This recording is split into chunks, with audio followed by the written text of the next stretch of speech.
سموذي بارادايس نزلت منتج جديد للي عايز يحس بانتعاش الصيف بس في نفس الوقت عامل دايت. المفروض ان هو منتج كله حاجات صحيه. نزلوا القصاي. القصاي ده عباره عن ايه؟ تعالوا نشوف سوا.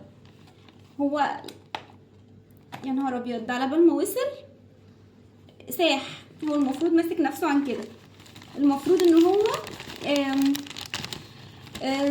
ميكس توت عليه موز وجرانولا وزبدة فول سوداني وحبوب الشيا. حاجات كلها يعني حبوب الشيا المفروض انها صحية، وزبدة فول سوداني بقى، وحاجات كلها صحي في صحي. انا عايزة اوريكم شكله بس من غير لغوصة. بصوا يا جماعة، بصوا دي زبدة الفول السوداني وحبوب الشيا طبعا غاصت في النص، وده الموز، وده كله بقى ميكس توت. تعالوا ندوق ونشوف. بصوا بصوا، كل دي زبدة فول سوداني. تعالوا ندوق ونشوف. بسم الله.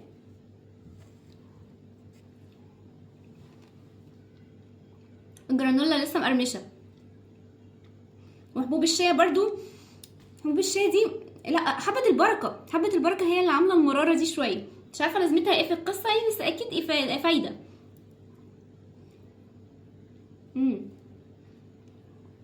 دي موزاية.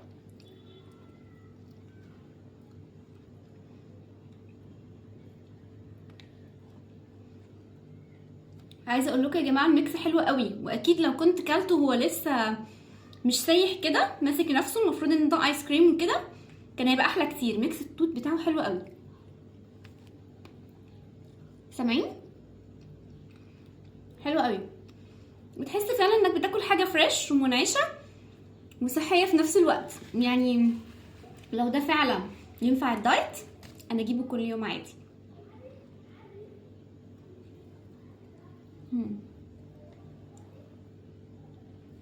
ميكس التوت بتاعه احلى حاجه عجباني فيه بصراحه، ان هو مش مدي طعم الدواء زي ما في انواع كتير بتعمل كده او براندات كتير طعم التوت بتاعها بيبقى مدي على دواء شويه.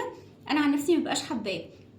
ده بصراحه حلو قوي، بس يعني كنت اتمنى طبعا يكون ماسك نفسه عن كده. وزبده الفول السوداني اللي فيه جودته حلوه، والجرانولا لسه مقرمشه، والموز اللي انا بجد يعني شايفه ان هو يتشال احسن حبه البركه. حبه البركه لما تيجي في البق كده بتدي مراره مش لذيذه قوي، بس عامه هو حلو قوي في الصيف.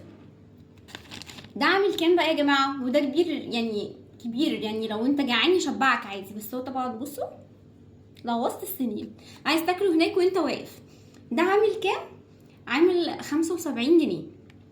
سعره عالي شويه، بس هو لو مفيد فالحاجات الدايت عامه بتبقى سعرها كده. فبرافو عليكم، هو طعمه حلو. شابوه. باي باي.